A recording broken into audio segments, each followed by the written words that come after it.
الله الرحمن الرحيم يا أيها الذين آمنوا ليبلونكم الله بشيء من الصيد تناله أيديكم ورماحكم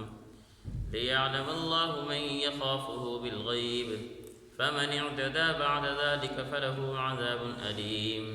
ترجمہ: اے ایمان والو، اللہ تمہیں شکار کے کچھ جانوروں کے ذریعے ضرور آزمائے گا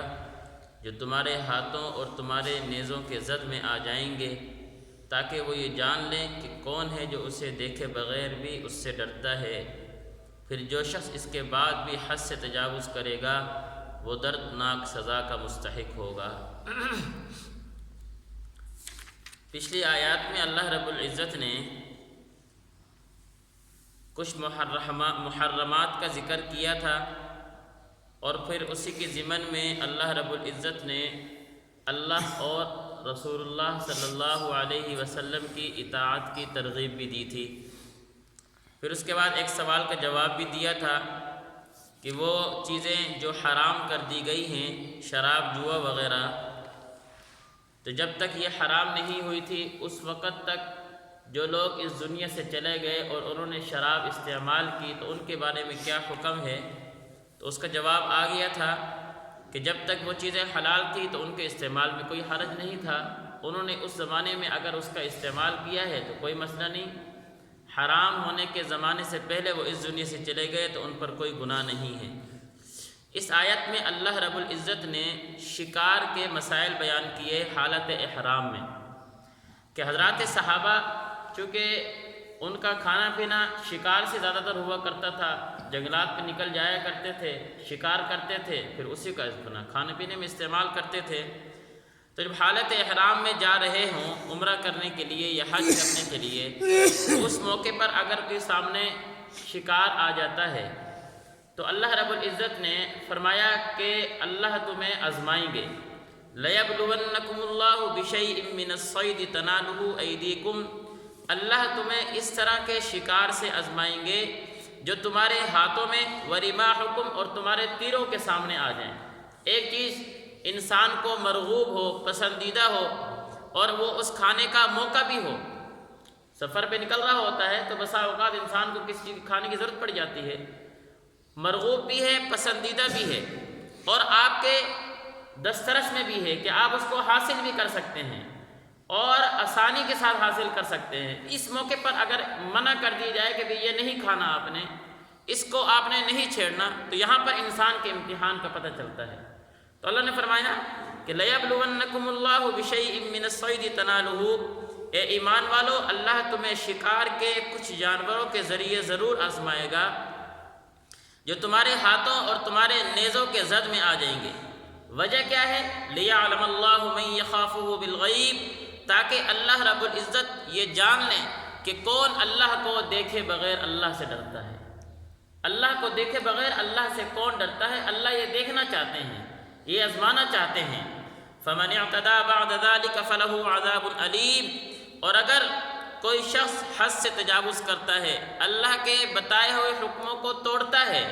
اللہ کی نافرمانی کرتا ہے، اللہ نے فرمایا فَلَهُ عَذَابٌ أَلِيمٌ، پھر وہ دردناک عذاب کا مستحق ہے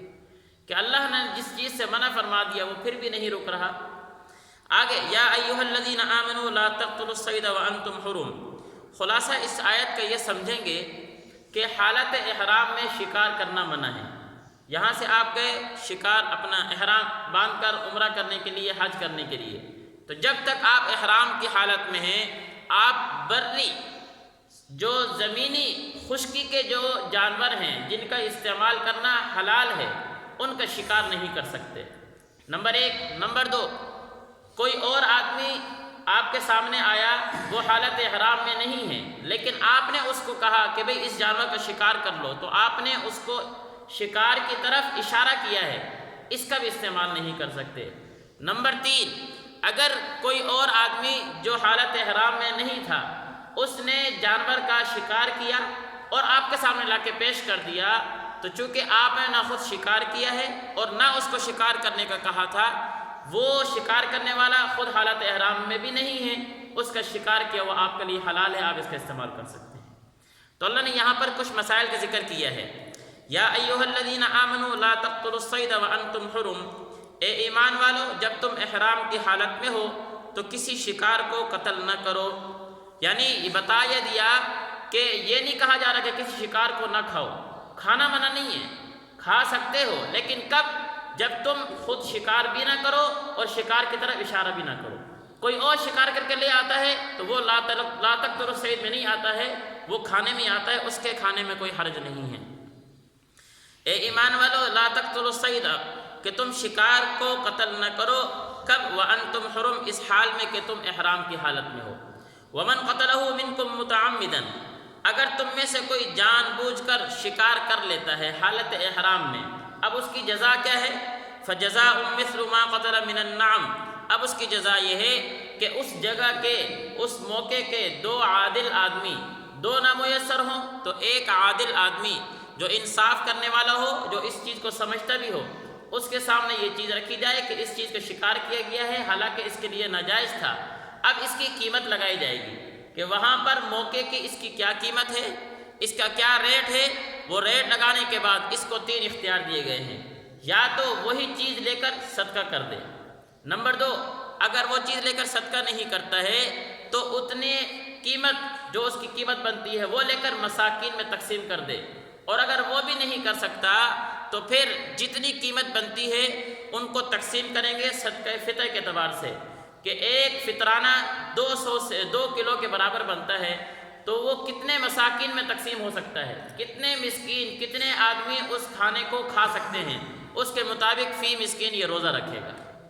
فی مسکین یہ روزہ رکھے گا۔ یہ 3 صورتیں یہاں پر ذکر کی گئی ہیں۔ ومن قتلہ منکم متعمدا، اگر کوئی جان بوجھ کر قتل کر دے تو اس کا بدلہ دینا واجب ہے، جس کا طریقہ یہ ہوگا جو جانور اس نے قتل کیا ہے اس جانور کے برابر چوپایوں میں سے کسی جانور کو، جس کا فیصلہ تم میں سے 2 دیانتدار تجربہ کار آدمی کریں گے،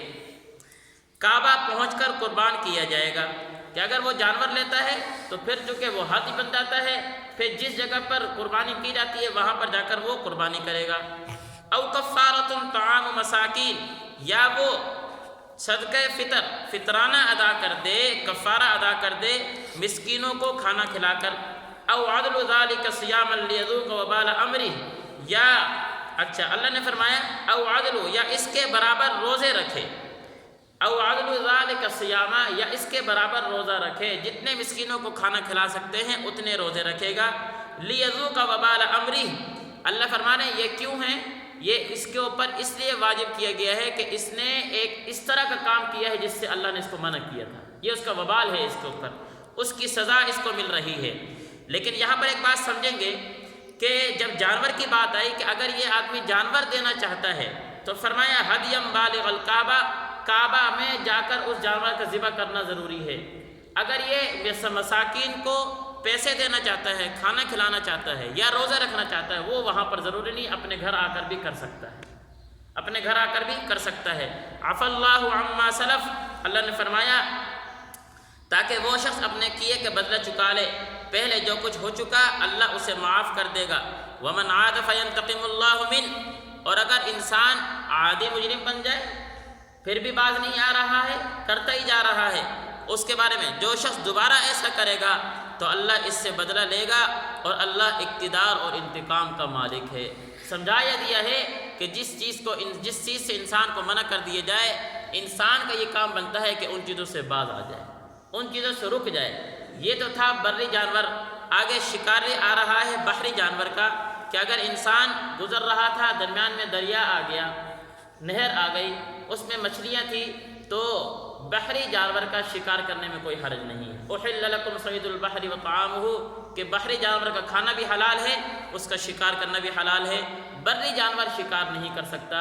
الا یہ کہ کچھ جانور ایسے ہیں جن کا حدیث میں استثناء آیا، سانپ، بچھو، ایسا جانور جو آپ کو تکلیف دینے والا ہے، جس سے آپ کو تکلیف پہنچ سکتی ہے، موذی جانور ہے، اس کو آپ مار سکتے ہیں، اس کے مارنے میں کوئی حرج نہیں ہے۔ اللہ سمجھنے کی توفیق نصیب فرمائے۔